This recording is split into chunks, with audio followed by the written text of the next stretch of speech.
when we look at the full moon representing this Aries Libra opposition, and then from the full moon to the last quarter moon, we come to understand that we are in this progressive journey. So as we begin in Aries, we come out of the darkness, we come out of the womb, we come out of the unconscious realms into consciousness.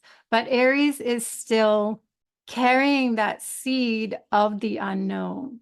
It's not fully realized, right? So from Aries to Taurus to Gemini to Cancer to Leo to Virgo, Virgo becomes the pinnacle of self-awareness, self-consciousness. So there's that stepping through the stages of personalized self-awareness, that journey.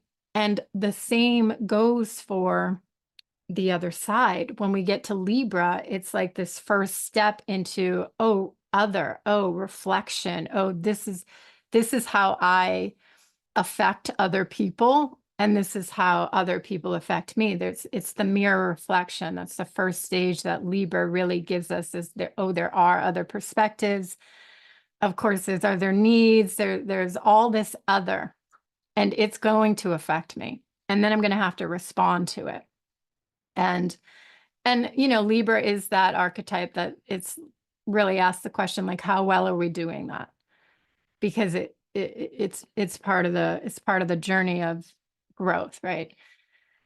Coming out of ourself. And it's kind of that, it reminds me of the idea of we can feel really at peace when we're meditating all by ourselves on a mountaintop, but like, how well do you bring that peace into society?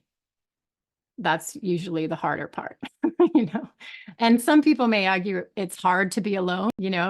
If people want to be alone and just retreat and go into their own self, not everybody actually is comfortable with that. And it's usually the more socialized signs that aren't so comfortable. They want to get out there. They want to be around people. I know people, really strong Sagittarius, who he needs to go out. He needs to be around people. He can't really sit around the house very much. It's like he's just got to like go to a restaurant, chit chat to a stranger, and have a couple conversations. That like, and to me, that's like, I have no desire to do that. I'm way more introverted. And so we can see this different kind of quality playing out with people. And the last signs, the 7th through 12th, are representing the need for the socialized experience, the need for the reflection, but also what we come to recognize with both the zodiac wheel and the lunar cycle, the returning back, that the dark moon is the culmination of the entire cycle. It is the wisdom gained. It is like the elder return. So, and that is what Pisces represents. Pisces is the end. And so even though there can be this innocence and beautiful naivety that goes on in Pisces, it is the actual elder essence. It's the wise wizard quality, because it's like contains all of it, right? So the 12th is the end. It's the culmination of all. And so we begin to see how we too are evolving through these stages. So this is from Kaipacha's workbook.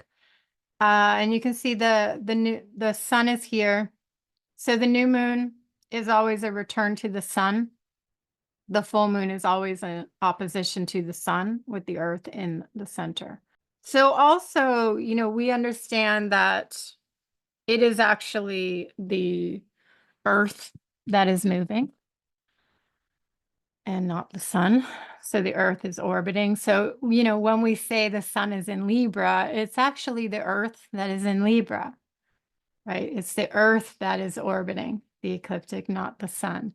And the moon, our earth has this moon that is moving with it. So it's like, I think it's really cool how it represents this, that we have, as the earth moves through the ecliptic, one stage at a time through the 12, the moon is just rapidly speeding through each of the 12 in 1 month.